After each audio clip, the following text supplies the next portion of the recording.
Hello student.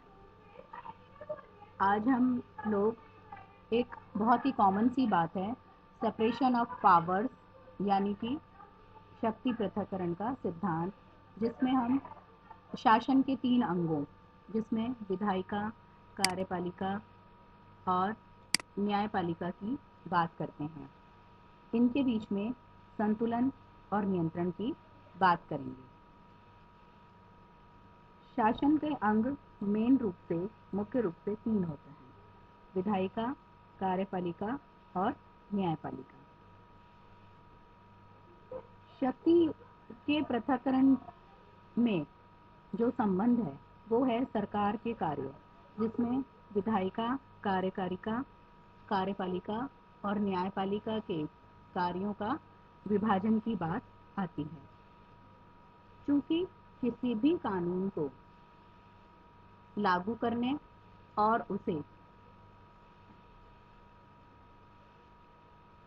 बनाने और उसे लागू करने और प्रशासन के लिए इन तीनों शाखाओं की मंजूरी आवश्यक होती है। ऐसे में यह व्यवस्था सरकार द्वारा मनमानी या जातियों की संभावना को कम करती है। इस व्यवस्था के तहत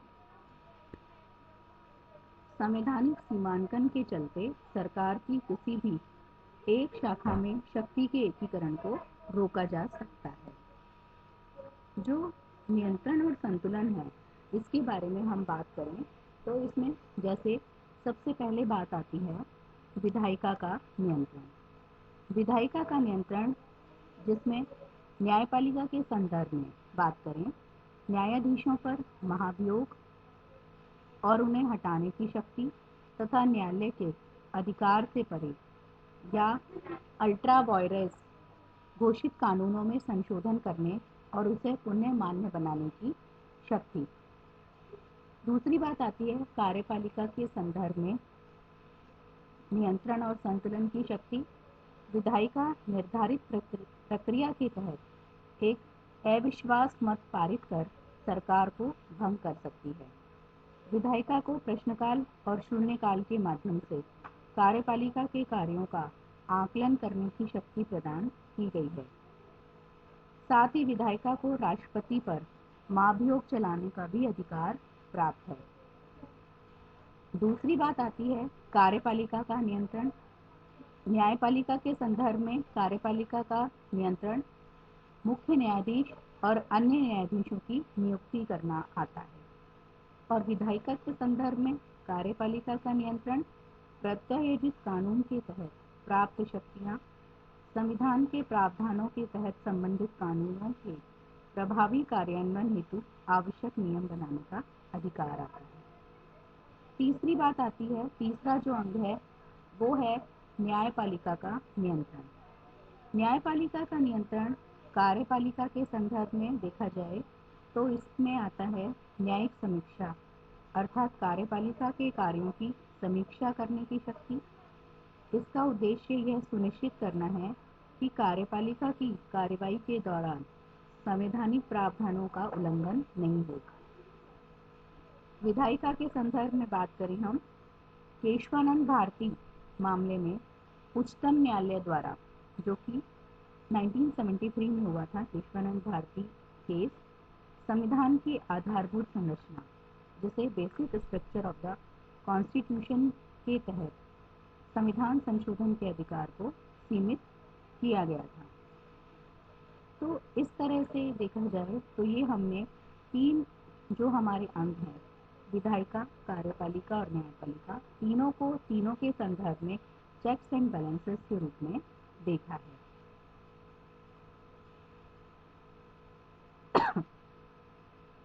इससे एक सिद्धांत और निकल के आता है जिसे हम शक्ति पृथक्करण का सिद्धांत कहते हैं। शक्ति पृथक्करण के सिद्धांत से आशय हमारा यही है कि विधायिका, कार्यकारिका, कार्यपालिका और न्यायपालिका में कार्यों का विभाजन हो। चूँकि किसी भी कानून के निर्माण, उसे लागू करने और प्रशासन के लिए इन तीनों शाखाओं की मंजूरी आवश्यक होती है। ऐसे में यह व्यवस्था सरकार द्वारा मनमानी या जातियों की संभावना को कम करती है, और इस व्यवस्था के तहत संवैधानिक सीमांकन के चलते सरकार की किसी भी एक शाखा में शक्ति के एकीकरण को, किसी भी एक शाखा से मतलब चाहे वो व्यवस्थापिका हो अथवा न्यायपालिका हो अथवा कार्यपालिका हो, उसमें शक्ति के एकीकरण को रोका जा सकता है। अभी आपने देखा होगा कि गुजरात के केवड़िया में 80वें अखिल भारतीय पीठासीन ऑल इंडिया प्रिसाइडिंग ऑफिसर्स का एक सम्मेलन हुआ। इस सम्मेलन में एक कार्यपालिका और न्यायपालिका के बीच में सामंजस्यपूर्ण समन्वय विषय को लेकर कई महत्वपूर्ण मुद्दों पर चर्चा की गई और इस सम्मेलन में भारतीय प्रधानमंत्री ने शासन के तीनों अंगों, जिसको हम पूर्व में भी बता चुके हैं, विधायिका, कार्यपालिका और न्यायपालिका के संदर्भ में भारतीय संविधान में निहित नियंत्रण और संतुलन तथा शक्ति के पृथक्करण की व्यवस्था और इसके महत्व को रेखांकित किया गया था। क्योंकि कई बार देखने में आया है कि कई ऐसे उदाहरण हैं जो शक्तियों के पृथक्करण के सिद्धांत तथा जांच और संतुलन की प्रणाली को कमजोर करते रहते हैं। इन महत्वपूर्ण संस्थानों के प्रति सत्यनिष्ठा में आई कमी के कारण सरकार के कामकाज पर लोगों का विश्वास भी खत्म हो सकता है और ये ऐसा होना अगर हो जाता है तो लोकतांत्रिक व्यवस्था के लिए उचित नहीं कहा जा सकता है।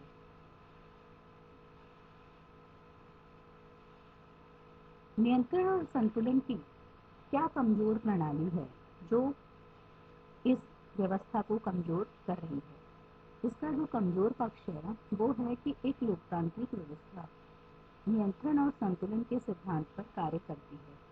यह नियंत्रण और संतुलन व्यवस्था ही है जो एक लोकतांत्रिक व्यवस्था को बहुसंख्यकवादी व्यवस्था में बदलने से बचाती है। एक संसदीय प्रणाली में नियंत्रण और संतुलन का कार्य विपक्षी दल द्वारा किया जाता है, परंतु लोकसभा में क्या होता है कि एक ही दल को बहुमत प्राप्त हो जाता है और संसद में प्रभावी विपक्ष की भूमिका को लगातार कम कर दिया है।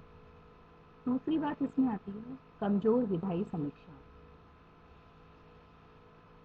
CRS लेजिस्लेटिव रिसर्च के आंकड़ों के अनुसार 14वीं लोकसभा में 60% और 15वीं लोकसभा में 71% विधेयकों को संबंधित विभागों की स्थायी समितियों के पास भेजा गया था।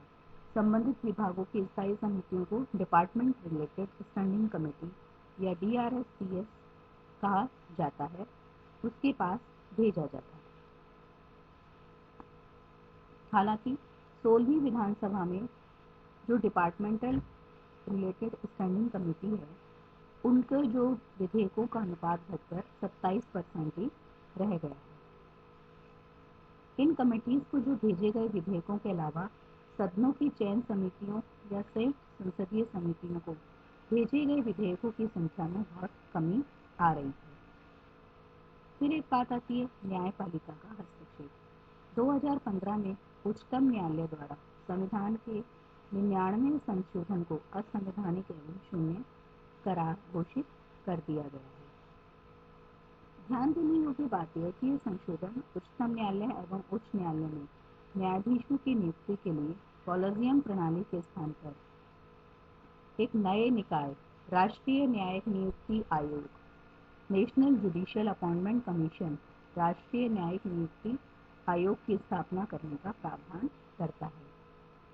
राष्ट्रीय न्यायिक नियुक्ति आयोग अनुचित राजनीतिकरण से हटकर चयन प्रणाली की स्वतंत्रता की गारंटी प्रदान कर सकता है, जो नियुक्तियों की गुणवत्ता में सुधार के साथ चयन प्रक्रिया की निष्पक्षता सुनिश्चित करने, न्यायपालिका की संरचना में विविधता को बढ़ावा देने तथा चयन प्रणाली के प्रति जनता के विश्वास को मजबूत करने में सहायक हो सकता है। तो ये एक छोटी सी टिप्पणी ये भी हो सकती है कि राष्ट्रीय न्यायिक नियुक्ति आयोग क्या है।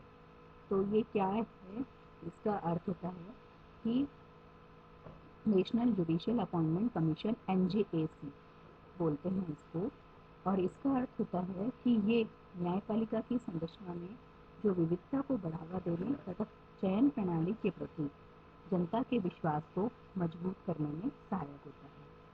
न्यायिक सक्रियता की बात हम करें, उच्चतम न्यायालय के कई निर्णयों में अति सक्रियता देखने को मिली है और कई मामलों में न्यायालय ने ऐसे निर्णय दिए हैं जो विधायिका और कार्यपालिका के अधिकार क्षेत्र में हस्तक्षेप के समान प्रतीत होते हैं।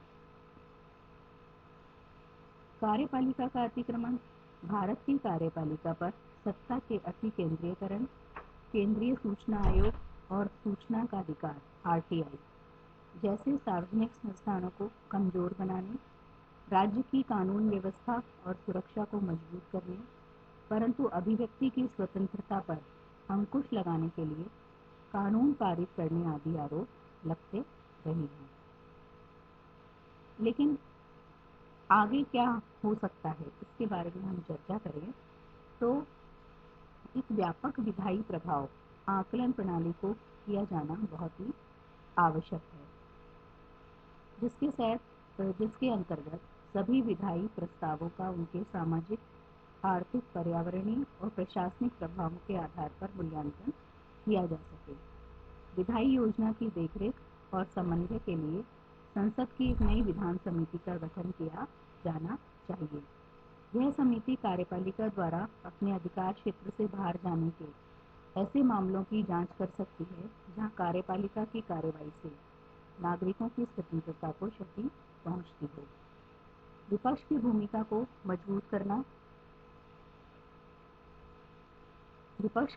को मजबूत करने के लिए भारत में छाया मंत्रिमंडल या शेडो कैबिनेट के गठन पर विचार किया जा सकता है।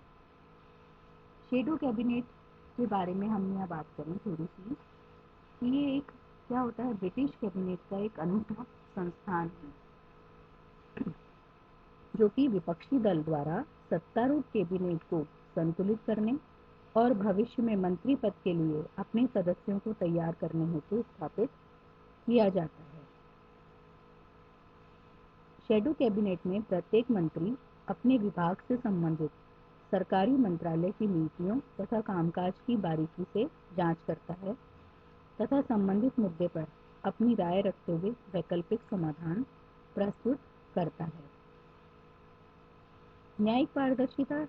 उच्चतम न्यायालय संविधान का संरक्षक है जो विधायिका और कार्यपालिका द्वारा अपने अधिकार क्षेत्र से बाहर हस्तक्षेप करने से जुड़े मामलों की जांच करता है। ऐसे में न्यायपालिका को कॉलेजियम प्रणाली में पारदर्शिता बनाए रखने पर विशेष ध्यान देते हुए संवैधानिक नैतिकता सुनिश्चित करने का प्रयत्न करना चाहिए। जब तक एक बेहतर तंत्र विकसित नहीं किया जाता है तब तक उच्चतम न्यायालय को कॉलेजियम प्रणाली को और अधिक पारदर्शी तथा जवाबदेह बनाने के लिए आवश्यक कदम उठाया जाना चाहिए, जिससे इसकी कार्यप्रणाली प्रणाली को अधिक लोकतांत्रिक किया जा सके। निष्कर्ष रूप में ये कहा जा सकता है कि शासन के एक अंग द्वारा दूसरे के कार्यों में बार बार हस्तक्षेप करने से उसकी अखंडता, गुणवत्ता और दक्षता पर लोगों का विश्वास कम होने लगता है, जिससे लोकतंत्र की भावना का अवमूल्यन होता है, क्योंकि शासन के किसी एक अंग में शक्तियों का बहुत अधिक संचय नियंत्रण और संतुलन के सिद्धांत को कमजोर करता है। तो आपको एग्जाम में डायरेक्टली क्वेश्चन भी आ सकता है कि शासन के अंगों के बीच में क्या संबंध है या नियंत्रण और संतुलन की क्या प्रक्रिया है। इसके अलावा शासन के एक अंग द्वारा दूसरे अंग के कार्यों में बार बार हस्तक्षेप करना एक लोकतांत्रिक व्यवस्था की अखंडता, गुणवत्ता और दक्षता के प्रति लोगों के विश्वास को कम कर सकता है। इसके बारे में चर्चा कीजिए। बच्चों, ये मैं आपको थोड़ा सा करंट इन्फॉर्मेशन देने का प्रयास करती हूँ। आशा है ये आपके लिए बहुत लाभदायक होगी।